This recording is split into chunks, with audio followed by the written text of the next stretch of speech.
This week's episode is sponsored by Leica.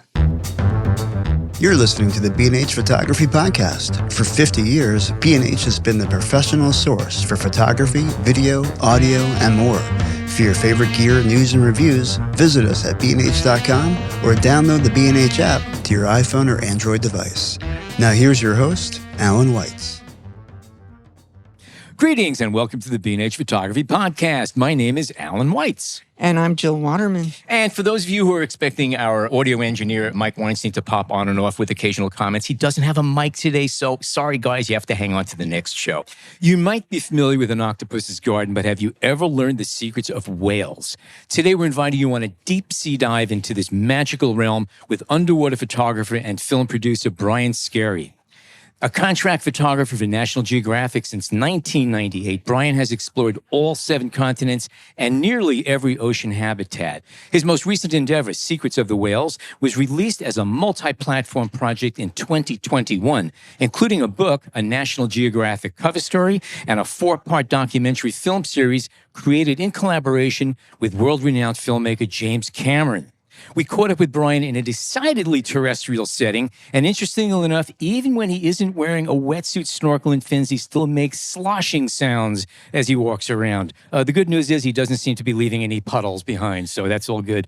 Brian, thank you so much for being here, and welcome to the show. Thanks so much, Alan. It's great to be here. It's terrific to have you. Your work is absolutely wonderful. We've been reviewing it, and again, you're doing stills and video, and it's really a comprehensive bunch of work that you're doing, a lot of it having to do with conservation and climate change. How far back do you go with a camera? What were the seeds of your photographic explorations? Yeah, it's a great question. Well, the seeds of my photographic explorations really began when I first wanted to be a diver. I grew up as a little boy in a blue-collar working-class town in Massachusetts, watching the old Cousteau documentaries, reading National Geographic. Although I didn't live on the coast, my parents would take me to the beaches of Cape Cod and New Hampshire, Rhode Island as a kid. And I fell in love with the ocean from an early age, but I just wanted to be an ocean explorer. I thought that was sort of the end game. So when I was about 15 years old, I started scuba diving, and I thought that was it. I became a certified scuba diver, and that was sort of the end. But maybe 2 or 3 years later, I attended a dive show in Boston called the Boston Sea Rovers. It's the longest-running dive conference in the world. And I saw underwater photographers and filmmakers presenting their work. And I often describe it as an epiphany where I said, that's how I want to explore the ocean, with a camera. So, it was a very lofty dream. I didn't have the resources to travel around the world or anything, but my very first camera I bought was a used Nikonis. It was back when Nikon was making an amphibious camera. I saw a Nikonis 2 being sold in the want ads. I drove about 2 hours from my house. I bought this camera, had no idea how to use it. But I've taught myself to use it. I eventually went to college for photography, photojournalism, film, television. But graduated from college and wanted to be an underwater photographer. So I learned some of the fundamentals of photography, but I couldn't just hang a shingle on the door that said I was an underwater photographer. Nobody would come. So, I worked over many jobs and careers until I could finally become a full-time photographer. But it started, I would say in 1980, 82 when I bought that first camera. And then, got my first assignment with National Geographic in 1998. Wow. Now, the Nikonos, that was originally called the Calypso because it was designed by Jacques Cousteau. Yeah, good. I actually owned one of those at one for a brief period of time and foolishly let it go. Oh, man, that would be a collector's. I know. I think you might be the first guest on the show who got into photography we have a lot of guests who had prior careers. Usually it's something to do with medicine or money or something of that sort, okay? I think you are the first photographer who came from under the waves. I think. Yeah. I don't think we've had any other people come up from the depths and say, I want to be a photographer. That's I'm honored to be that first person. Hopefully there'll be others. Do you have any insights when it comes to capturing both the aesthetic and scientific aspects of the underwater world? And what's your approach to documenting environmental issues using photography?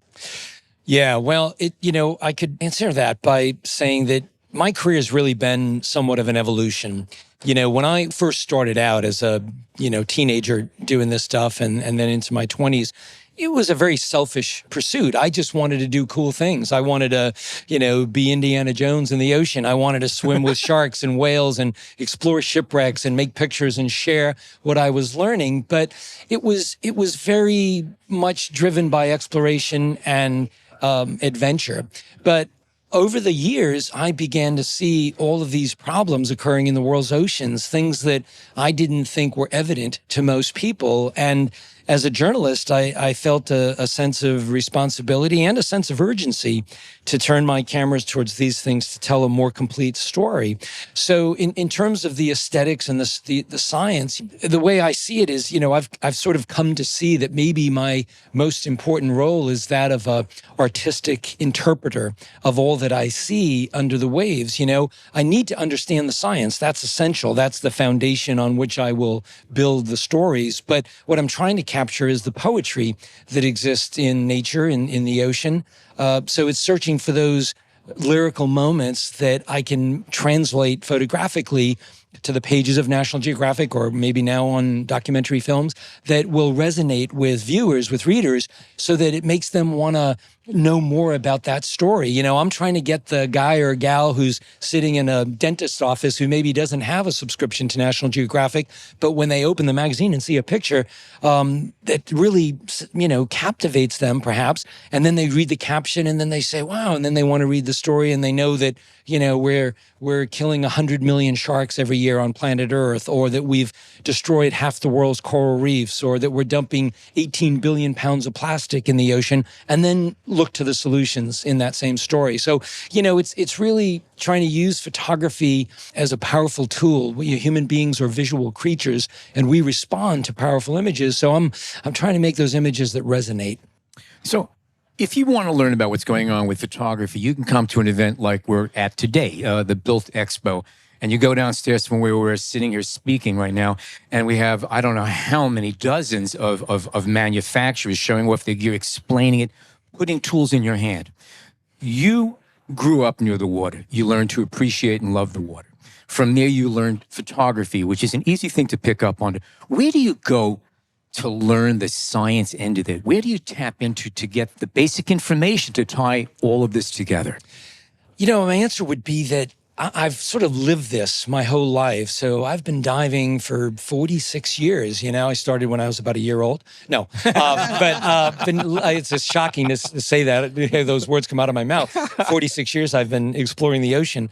And throughout that time, I've partnered with so many researchers. I often describe the work that I do as sort of parachuting into the lives of researchers, these men and women who've dedicated their lives to understanding the secrets of our planet. And I'll parachute in and spend a month or two with them and try to put visual context to their work and get that elevated, to a broader audience.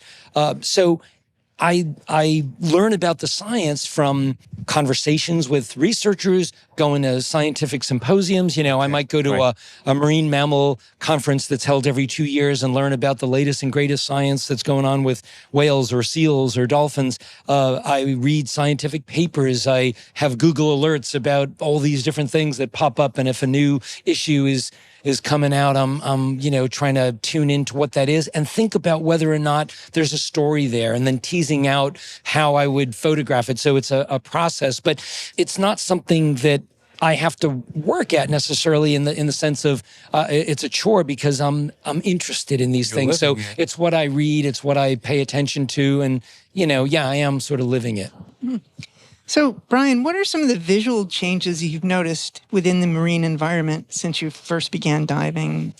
Jill, if you had asked me when I was 15 or 16 years old and I first, slipped beneath those waves, what I would think the future would look like, I would have said, it's just going to be fantastic, right? I grew up as a kid watching Star Trek and, reading Popular Mechanics and seeing cities under the sea and all of these great visions of our future. I never would have imagined that what I'm seeing is what I would describe as sort of geologic change in a few decades. As I said, we've destroyed so much of the ocean through these anthropogenic stresses, the things that we have done to this planet. We've destroyed, as I said, half the world's coral reefs. We've removed 90% of the big fish in the ocean, the tuna, the sharks, the billfish. We dump 18 billion pounds of plastic. I go to places that I went to just a few years ago, and they're a shadow, a skeleton of what they used to be. You just don't see the fish populations. You see corals bleaching. I mean, this summer, the Florida Keys had water temperatures at 102 degrees. All the corals died. We're seeing glaciers melting in Greenland at a rate of 60 billion tons of water in a weekend. That fresh water is running into the ocean and changing the currents. It's shutting down the Gulf Stream in the North Atlantic. It's changing the currents in the Gulf of Maine, near where I live. And we're seeing invasive species. We're seeing native populations dying. So you just can't really articulate enough how much change is happening in a rapid amount of time. I'm working on a new story for National Geographic right now and a PBS series about the Gulf of Maine, this very historic body of water that in no small way fostered the colonization of America with the Basques and the French and so forth coming over in the 14th and 15th century. And this Gulf of Maine is changing rapidly. It's been identified as one of the epicenters of global ocean climate change, warming 99% faster than the rest of the global ocean. The scientists that I'm working with, the quote that is haunting me is they're seeing change within the life of a grant, which is 2 years. They're seeing kelp forests die and species, being eradicated. So it's really fast change. It's even accelerating in the last few years. And I feel that we're at this serious tipping point that, if we don't make changes, we may not be able to stem all of this. That train is moving pretty quickly. But, for me, it's kind of like, when's the best day to stop smoking? Today. And when's the second best day? Well, tomorrow. So, we have to do something. One of the things I just read just last night, I was reading an article about climate change.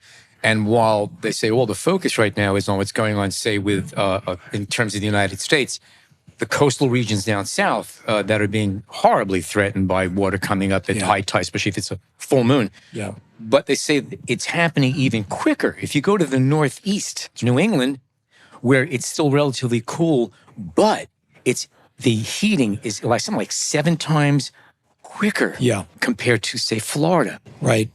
Yeah. I mean, if you really look at the science on what's going on from a sea level rise change and from melting ice and so forth, it's really frightening. As I mentioned, this 60 billion tons of water in a weekend was measured in a glacier in Greenland. Scientists this summer released a paper that said that their erosion levels of glaciers in the Arctic are off by a factor of 200%. New science is showing that wave erosion is having a much bigger impact. So they now multiply what they had originally predicted a few years ago by a factor of 200. It's going to go that much faster. There's a glacier that's being studied in the western Antarctic ice shelf called the Thwaites Glacier that they say will probably shatter and calve within 5 years. I mean, it could be 6 months, it could be 5 years, but the predictions are that will raise global sea levels by maybe 10 to 12 feet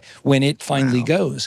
And that's not operating in a vacuum. The eastern ice shelf in Antarctica is doing the same thing. So, what are we looking at? I mean, we're looking at, really substantial changes to our planet. They're predicted crop failures by 2030. So what does this mean? Climate refugees, droughts, wildfires, mudslides, rain events in places when we haven't seen all of that. It's all around us. We just have to see it.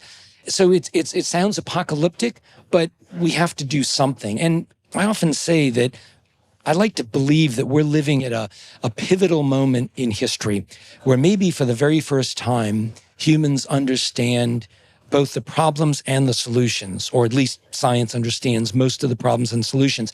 And we just sort of need a collective will to move toward those solutions. And I maintain that one of the best ways to get the general populace to move toward those solutions is with great science and great storytelling, visual storytelling.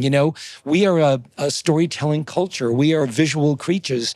And if we can show the actual photographs, not, photoshopped photos or AI enhanced photos, but real journalism that shows what's happening, we can show the science that supports those visuals, and we can tell a personal story. What I try to do is I'm not preaching to people, don't do this or don't do this, or you need to buy an electric car or don't eat fish. I'm saying these are the facts. Okay, this is what the science shows. This is what I have seen throughout my, 4+ decades of exploration in the ocean. And these are the solutions we know work. We need more marine protected areas in the ocean. Scientists say we should protect 30 to 40% of the key areas of the ocean, and yet today we're at 3 or 4%. Climate stability is achieved through marine conservation. We can do those things, and it actually benefits everybody. If we protect places in the ocean, there will be more fish to eat. There will be more commerce. There will be more recreation. It'll stem the damage from storms and so forth. So, we know the solutions, but I think there's still this ambiguity out there where people just don't want to believe it. And I think we need to ramp up the storytelling with great visuals and great science. So on that note, this new story you're doing on the Gulf of Maine, I assume that you've been photographing that area since your early days. Will you be able to dive into your archive and do comparison shots? That is a really great question, Jill. And the answer would be yes. I believe that I can. And that's where it's important. It's hard to make pictures of nothing, right? I mean, if you go into an ecosystem anywhere on the planet and there's nothing there, you can say, this used to be beautiful, but unless you have that before and after, it's a little hard to do that. And I will be doing that with the Gulf of Maine. Again, you never know what National Geographic is going to publish, and whether they, we're right now looking at maybe a 28-page story if all goes well. But that comes down to a handful of photos, so how much before and after kind of stuff we can do, I don't know. But there are other photographers who've been able to do that, guys and women who've been diving longer than me. Even a good friend and colleague of mine, David Duboulet, from New York. David, has been diving for much longer even, and he's done this series of pictures where he's gone back to coral reefs that he dived, in the 80s or 90s, and he makes the exact same picture basically from the same perspective today, and then juxtaposes that with the earlier one, and you really see that instant devastation, and that's something that you just cannot argue with. It's photographic, real journalistic proof. David is still diving and still photographing. He is. I think David, I don't want to reveal his age, although I will, because I think he's about 15 years older than me. I think he's maybe 76 now, but I talked to him not that long ago, and he was talking about a few itches that he still wants to scratch with,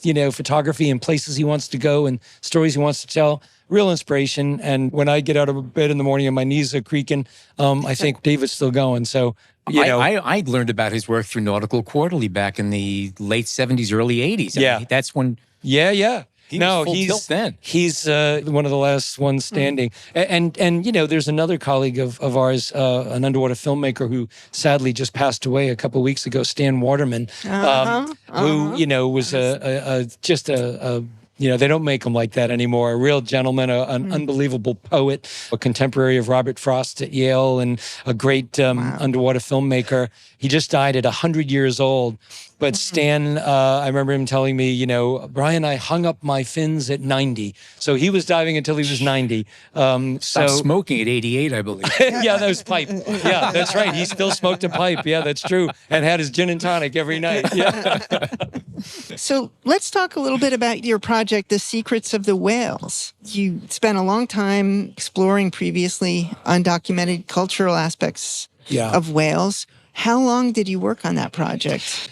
Well, that was from the beginning of field work until the end of field work, it was a 3-year project. We worked in 24 locations over 3 years, from the equator to the poles, and had a very ambitious shot list. But, I would give some context to that by saying that the genesis for what became Secrets of the Whales was a seed that was planted in my brain maybe 10 years or 15 years earlier. I did a story for National Geographic on the most endangered whales on the planet, a species called the North Atlantic right whale. And it was during that project, which was really just an endangered species story. I pitched it as a purely endangered species story. But it was while I was working on that a scientist told me that a few years before I began my work, one of these North Atlantic right whales, which are very predictable on the east coast of the United States. At certain times of the year, you find them in Florida. Other times, they're swimming past, New York and up to Cape Cod Bay. And then in the summer, they're in the Bay of Fundy in Canada. But this one right whale was seen hanging out on the coast of Norway a few years before I began my work. And it became a big deal because nobody had ever seen a right whale in recent years in Norway. In fact, the last time they saw one was 400 years ago. So somebody took a picture of it. They sent it to the New England Aquarium, where they maintain a database of all 340 North Atlantic right whales. And they said, do you know this whale? And they looked it up and they said, yeah, that's an adult male. His name is Porter. They named him.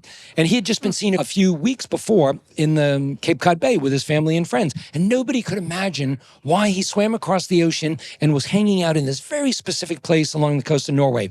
Eventually, Porter swam back, joined his friends and family in Cape Cod Bay. They went up to the Bay of Fundy in Canada, and it remained one of those mysteries. A few years later, a German historian released a historical paper that revealed that stretch of coastline where Porter was hanging out was in the 1600s historical whaling grounds. And the whale they used to kill was the North Atlantic right whale. There was even a factory, I believe, that processed the dead whales. And according to the scientists, this sent a chill through the scientific community. These were dyed-in-the-wool traditional scientists, not prone to conspiracy theory or hyperbole, but they could conclude no other explanation than either it was a wild coincidence or that these whales have an oral culture. They pass on stories, from generation to generation. Oral and that tradition. Porter had swam across the ocean to see this very place where his ancestors had been killed hundreds of years before and sort of, see that place. So it's sort of like a homing sense that it had. Yeah, or that he was knew. told this is where it happened. So he went back. We don't know. But it was that seed that helped me form the foundation for what became Secrets of the Whales, which was a project based on the notion of whale culture, that not unlike humans, whales have culture.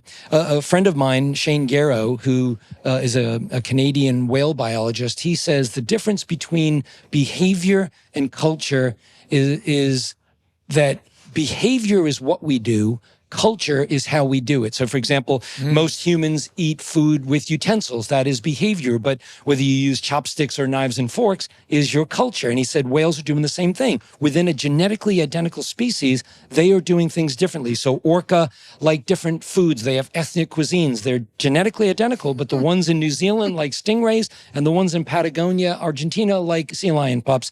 And these matrilineal societies, the females figure out strategies to eat what they like. Humpbacks have singing competitions. Sperm whales isolate by language. They have dialects. So the same exact whales in the same body of ocean are isolating. The first thing a sperm whale says to another sperm whale is, I am Brian and I am from Dominica. And the other one says, I am Joey from Haiti. They go their separate ways. It's not the Jets and the Sharks. They're not getting into fights and rumbles, but it's like the neighborhoods in New York at the turn of the 20th century. They're isolated in little groups based on language. When I heard this, I said, these are stories that can change our view of nature, our relationship to the planet. If we could get people to see the planet through the lens of culture with another species, it changes the way we see things. So it wasn't overtly a conservation story. In fact, it was just about the latest science revealing cool things about whales that are like us. But my hope was that secretly it would pay those conservation dividends if I could get people to fall in love with the planet in a new way, about these families that teach their babies.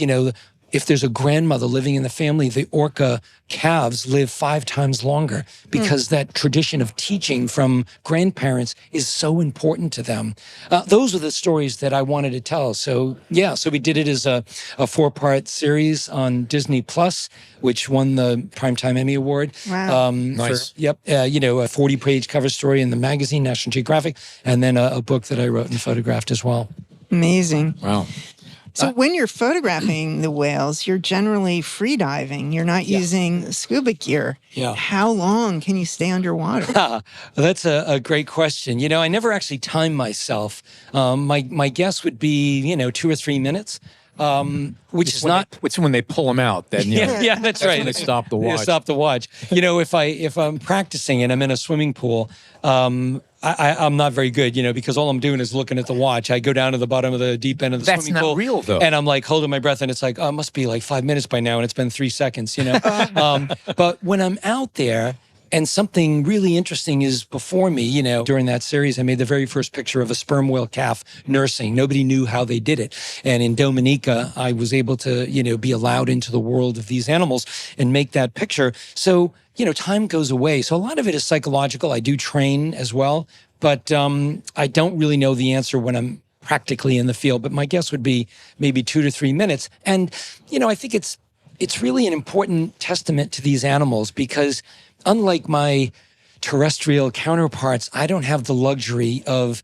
sitting in a camouflaged blind in some remote location with a 600 millimeter lens and waiting for weeks or months for some elusive animal to wander past. When I'm free diving and doing this kind of whale photography, I have to, maybe swim 100 meters, hold my breath, swim down 60 feet, and then move in within, 2 meters of a subject to make a photograph. Even in the clearest of water, I need to get very close. It's never that clear. I have to use wide angle lenses. So it's really up to the animal. They could, with one little kick of their tail, leave me in their wake. But, they let me in and I'm able to make these pictures. Doesn't happen all the time. In fact, it's the exception. But when it does happen, it's extraordinary.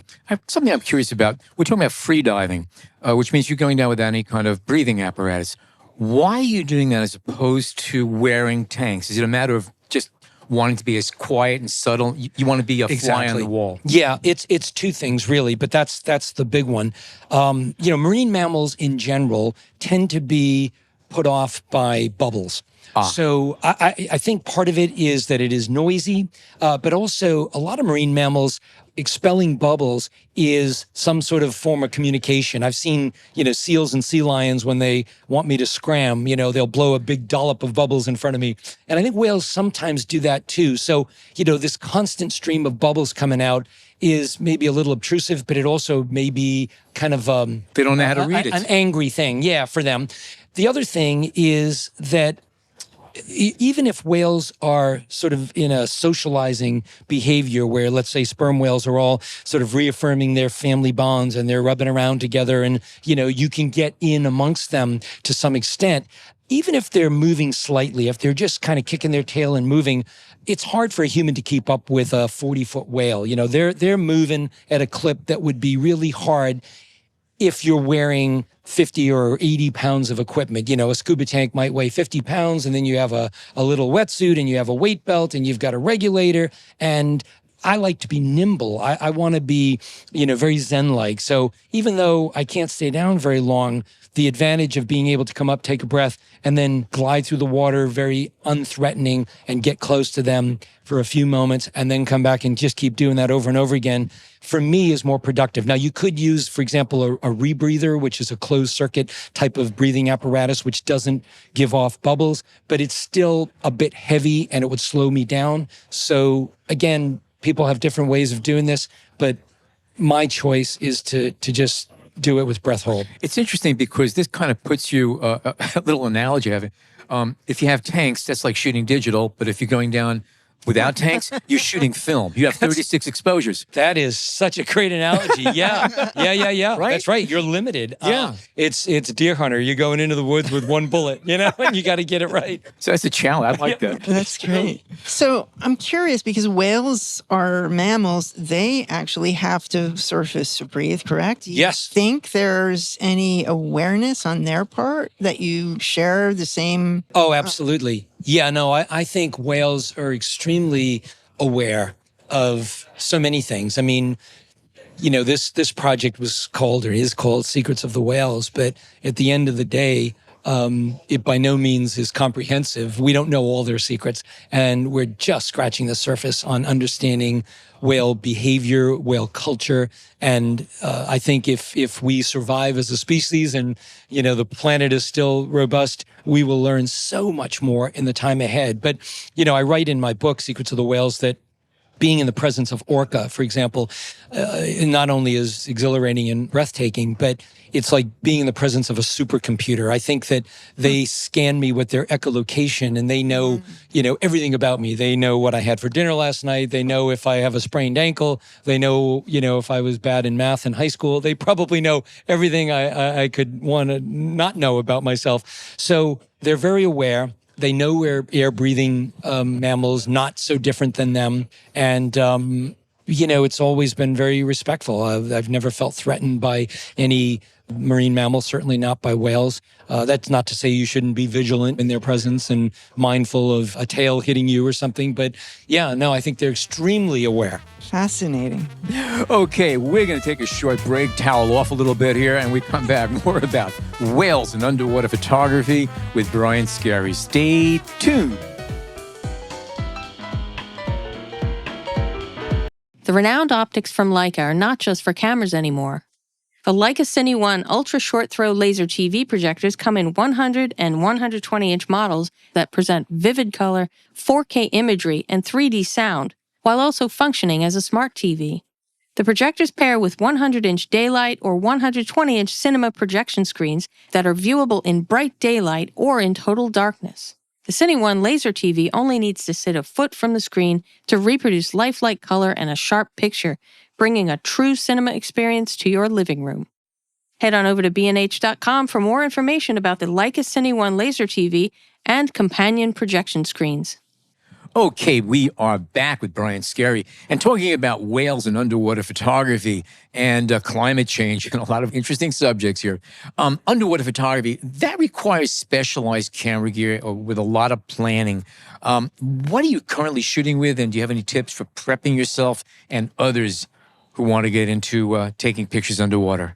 Yeah, you bet. So since my first Nikonist days 40 years ago, I've been ever since a Nikon photographer. So I'm a Nikon ambassador, and I shoot with D850s and D5s still, but I'm in the process of transitioning to mirrorless. I'm using mirrorless Z8, Z9s on the surface for a lot of the work I'm doing. But the problem for me, anyway, is that in underwater photography, the cameras we're using are regular cameras, DSLRs or mirrorless cameras that anybody would use on the surface, but we have to put them in an underwater housing. So if you make a change on the camera you're using, you have to buy a new housing. And that sometimes means new ports or new strobes or different things. So the cost gets to be, I wouldn't say prohibitive, but it's certainly a factor. And the DSLRs that I've been using, D5s and D850s, still work fantastic. They're really great. So at some point, I will probably put mirrorless cameras in those underwater housings, but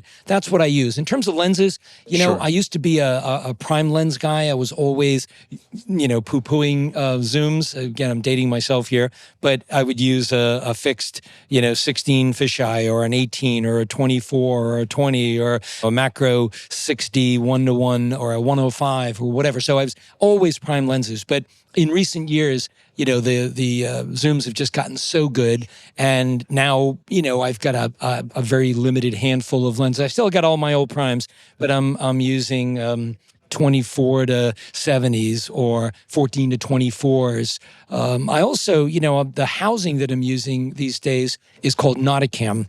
They've been very innovative in terms of underwater photography. There's not been a lot of innovation, in my estimation, in the underwater photo world, but Nauticam is a company that has, and they came out with a number of devices that have really opened up my horizons. One is this type of port. So I should just explain that when you're using a wide-angle lens underwater in an underwater housing, you have to use a dome port.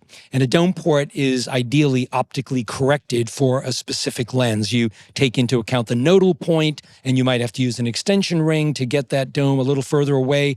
But in a perfect world, if you're shooting at 14 millimeters or 18 millimeters or whatever it is, you want that as sharp as possible from corner to corner. But even the best dome ports typically have some fall off on the edges. So, they may not be as sharp. And you got to be shooting, at a higher f-stop. You should be at least at f8 or 9 or 11 to help with that sharpness.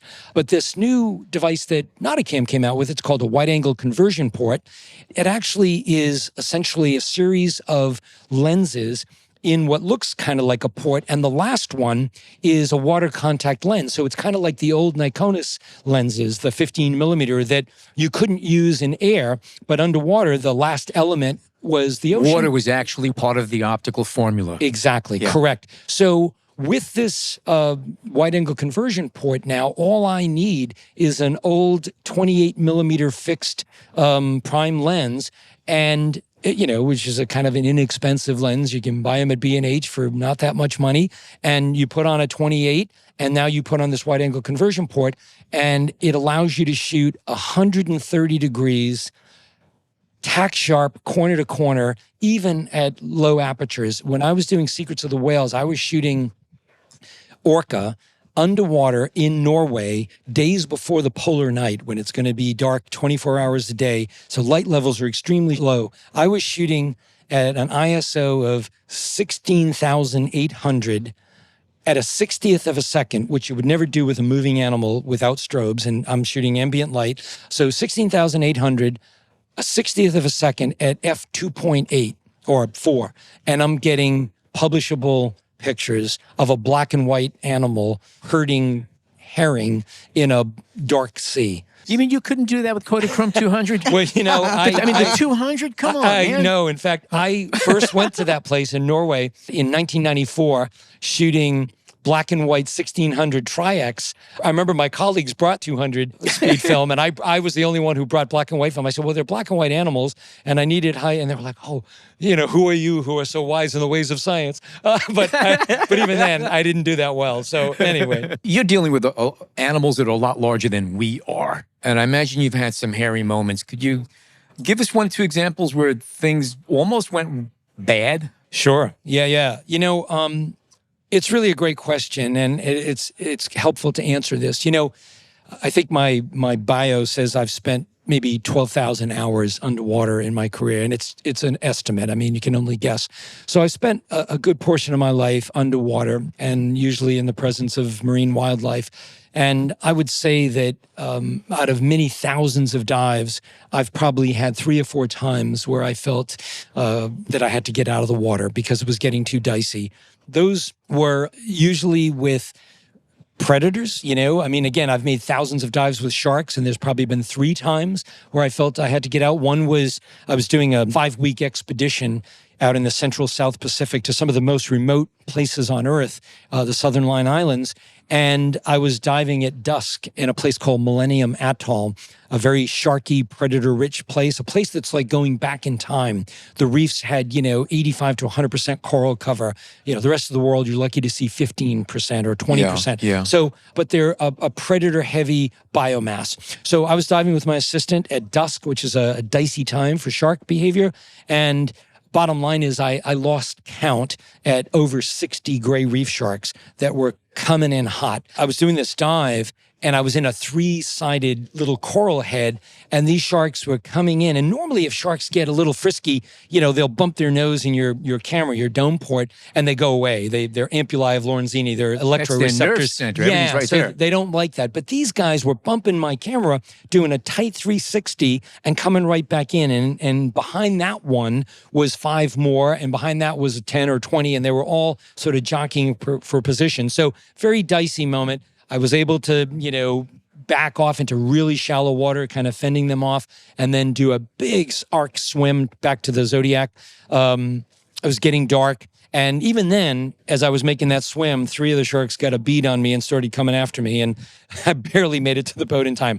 That was one of the most dicey times. We're talking about sharks, and I would say most people demonize sharks. They're all bad, and they're all out to eat you. Yeah, no. What's the actual percentage of sharks that are dangerous, that are predators to us? Well, look, yeah, that's a great question, and thanks for asking that. As I mentioned, I've made thousands of dives with sharks, and there's been maybe 3 times where I felt compelled. Now, the reality is, look, they're apex predators. They are potentially dangerous animals, but they are not out there to eat human beings. We are not their normal prey, and most sharks are fish eaters.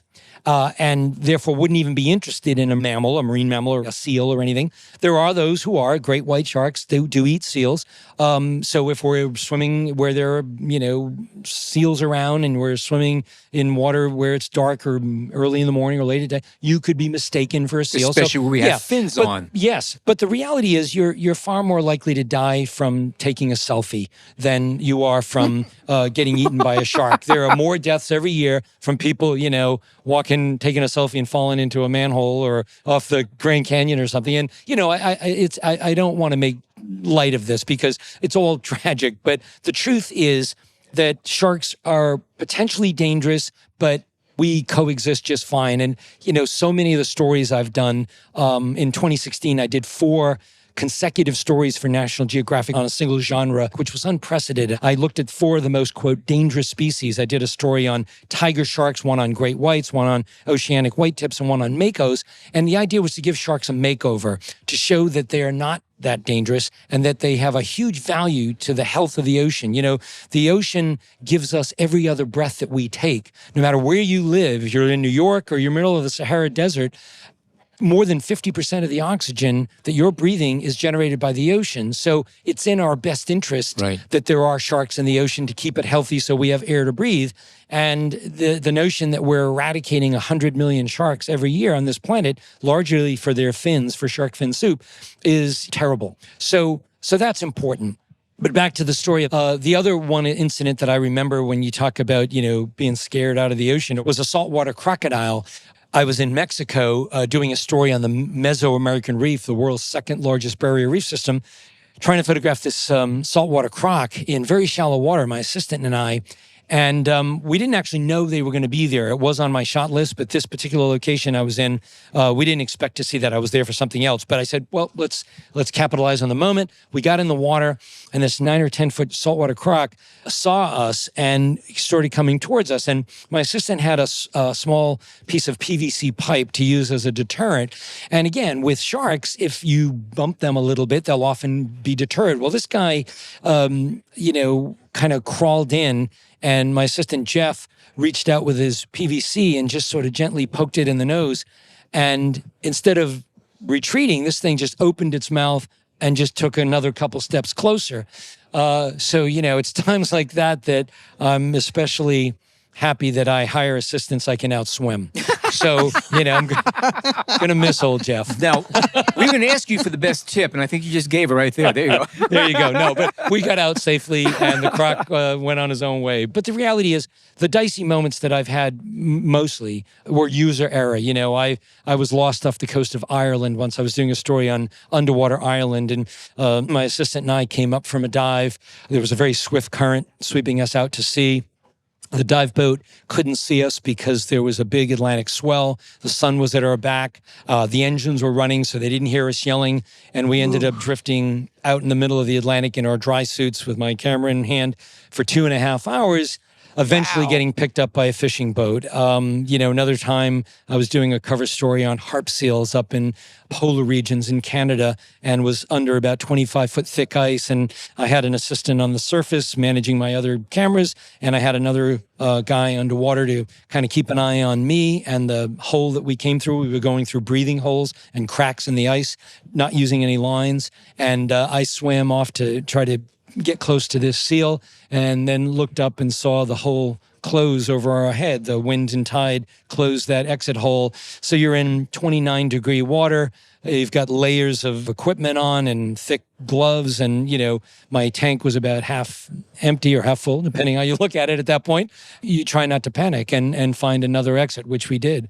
So there have been those moments, and you do your best to learn from them and prepare differently the next time you go out. What about visibility underwater and murky water and keeping your bearings and those kind of environments? Really good question, Jill. It's very tricky. I grew up diving in New England waters. I worked on a charter boat doing shipwreck diving for 10 years off the coast of Rhode Island. There's a German U-boat out there in 130 feet of water. So most of the diving I did as a kid and as a young guy was in murky water. I mean, the visibility on its best day might be 20 or 30 feet usually in New England. So I sort of cut my teeth on that. And it's been said, if you can dive in those conditions, cold, limited visibility, you can probably dive anywhere in the world. I think there's truth to that. But navigating is tricky. So, you can use underwater compasses. It's task loading. When you're trying to do photography, I get into the zone. I'm looking through that viewfinder and all I care about really at that moment. But somewhere in the back of my brain, I'm thinking about how much air I have left and how do I get back to the anchor line or find the boat or whatever. So the more experience, the better it is, but it's not foolproof. And usually I've got a great assistant working with me who can kind of watch my back and do this. I literally was diving 2 days ago off my boat off the coast of Maine, and I had this amazing diver, Liz Kinsing, who's the diving safety officer at the University of New Hampshire, working with me. And I was photographing lobsters, and the viz was maybe 10 feet. It was really bad. And I'm swimming off, and, when it was time to go up, I'm looking around. I don't know where the anchor line is, and I make a hand gesture to her and say, where is it? And she knew exactly. And, about 100 meters away, there was the line. She just intuitively was keeping an eye on things. So I owe so much to those assistants that make my life easy. What about, are there angles for when you're in murky water that are better to use? Absolutely. Yeah, that's a really good point. On that dive a couple of days ago, we were on a flat sandy bottom, so there wasn't much reference point. But if you're diving on a reef or rocky coast, you can absolutely navigate based on that. And the more you dive it, the more familiar you get. So, if you make your first dive, you try to pay attention. Here's a rocky outcropping, or here's a clump of kelp or some coral head or something like that. Certainly, it's much easier to navigate when you have good visibility. If you're diving in South Pacific and you have 100-foot of visibility, you can see the white anchor line, let's say, or the mooring line from a good distance, from 100 feet away, perhaps, or a little closer. If you're in limited visibility water, you can at least take reference points on those angles and those navigation. Oh, there's a big rock. I know that, as I'm swimming out, there's going to be a boulder here, and then there's going to be this clump of sea anemones over here. So, yeah, and then you remember that on the way back, and it is helpful. So being mindful, if you just swim off and not paying attention, you're going to get lost. But if you pay attention, you'll be okay. I know that for underwater photography, wide-angle lenses tend to be the normal lenses, for lack of better words. And you were talking about focal lengths a little earlier, and you mentioned 105 millimeter as a macro for 1:1. Do you use anything longer than 105 millimeter? I imagine it gets kind of hairy. You get longer than that, right? Yeah, I don't. And, the 105 is, for Even me, that's pushing it, It right? is. It's a bit of a specialty lens. In fact, I really only use it in clear water. And I would do it for fish portraits or tight, school of fish pictures where they might get spooked if I get a little bit too close. Sure. So in really clear water, I can back off several feet and, find that happy zone where they're not feeling intruded upon and do some nice portraits and so forth. It's as a 1:1, it's also a great, macro lens. So I can do pictures of a little blenny and a coral head or a shrimp living on an anemone. In the northern waters or waters where the visibility is not as good, I would switch to a 60 macro, a Nikon 60 macro, and do the same thing that the 105 does. But in clear water, the 105 becomes more of a workhorse. Gotcha. Yeah. So are there any sea creatures that you haven't studied in depth yet that are on your bucket list? Oh, boy. Yeah, there's so many. I mean, that's the one sort of great thing about the ocean. I think something like 95% of Earth's oceans remain unexplored, particularly the deep ocean. So there's no end of subjects, really, and there's no end of stories that can be told about this ocean world that we live on. We know more about the moon than we know about the oceans. We right? absolutely do. That's a fact. Absolutely.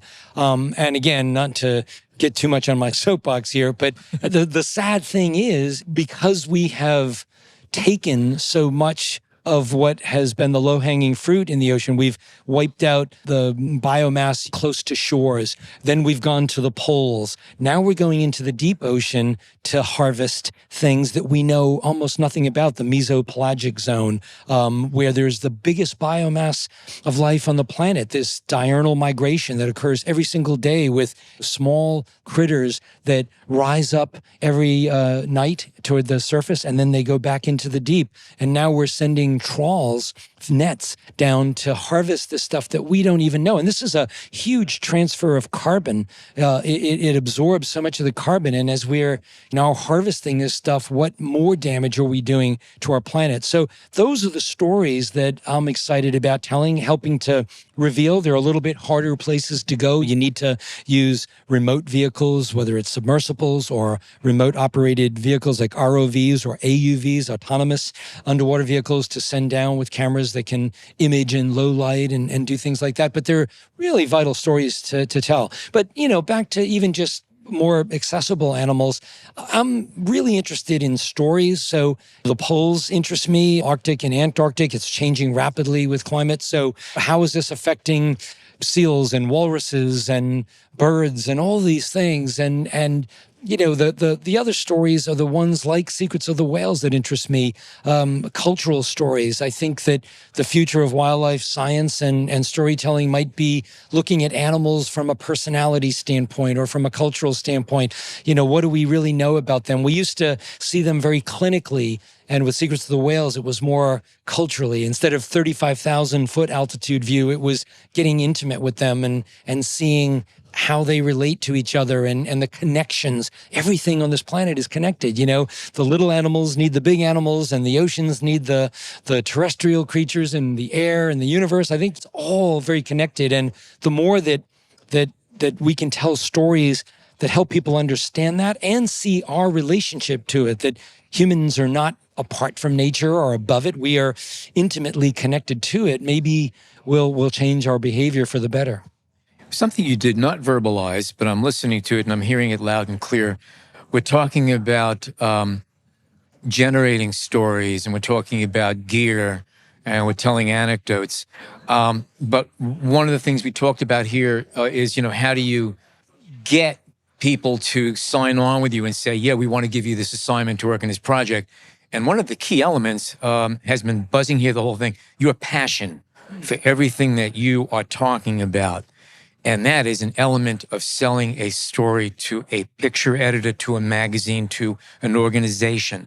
You can have the gear and you can have the ideas, but if you can't sit across the table and speak passionately, like you're doing right now. Well, thank you, Alan. It's a good point. And it's funny. One of the first jobs I had out of college, when I was working in the summers while I was in college, I got a job at a corrugated box factory.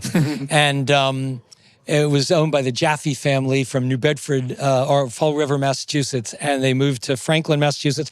And I worked out in the factory making corrugated boxes. And then after college, I needed to buy camera equipment. So I said, I'm going to go back there and get a job. And I did.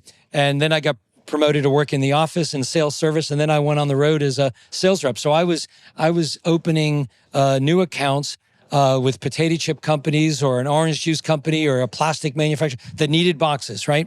And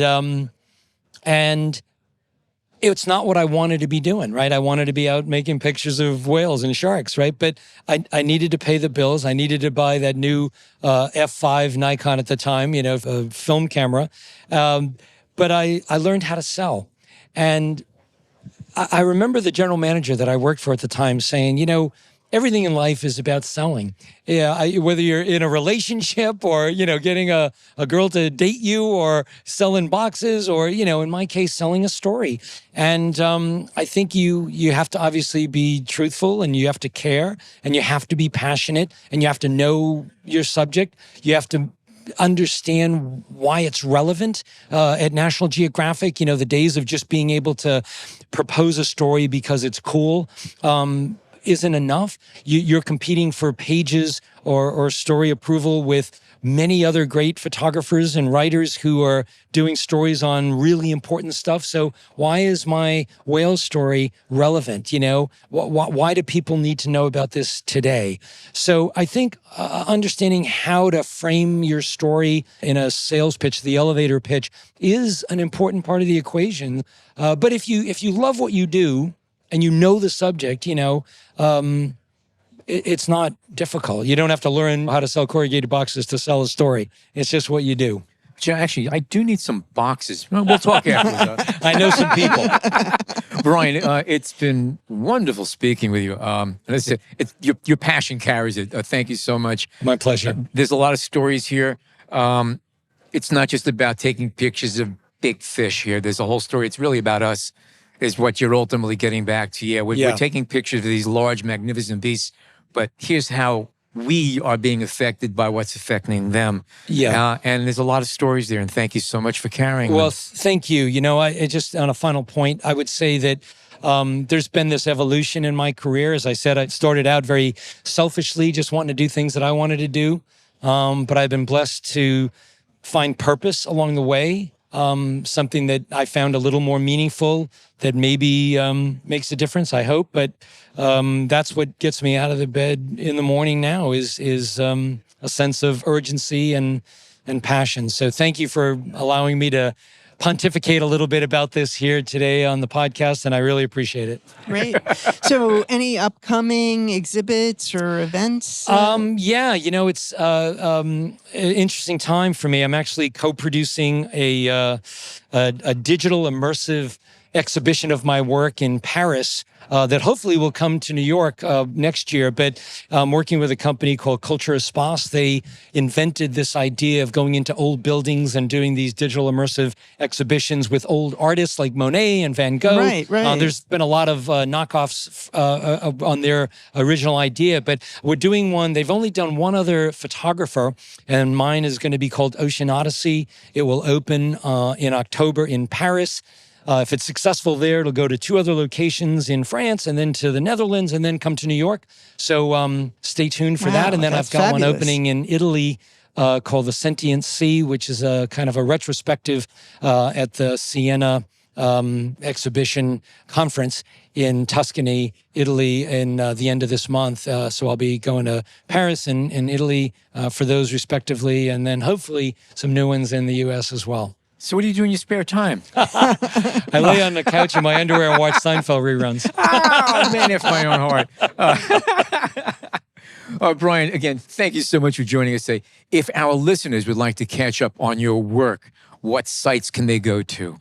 Yeah, thanks for that. Yeah, I'm on social media. I have an Instagram account, so it's just at Brian Skerry. My Twitter is also Brian Skerry, and same with Facebook. So you can catch me there. My website has a lot more of my work on there and posted news information. So I have a new film that just came out on Disney Plus called Return of the White Shark that I created and produced and direct about the white sharks of Cape Cod. So yeah, those are the places, I guess. And all of those sites will be on our notes page. So awesome. Our listeners will be able to catch up with what you're doing. So again, thank you so much for joining us today. Terrific conversation. And if you are a fan of the show but not yet a subscriber, head on over to Apple Podcasts, Spotify, wherever you get your podcasts, and click subscribe. You can also find us on the Explorer blog, where we post photos from our guests along with our show notes. And please join us on Facebook at the B&H Photography Podcast Group, where you can share your favorite photos and comments about the show. I'm your host, Alan Weitz. Jill Waterman is our creative producer. Episodes are recorded, mixed, and edited by technical producer Mike Weinstein. Our executive producer is Grant Willig, and our editorial director is Sean Steiner. On behalf of all of us, thank you so much for tuning in today.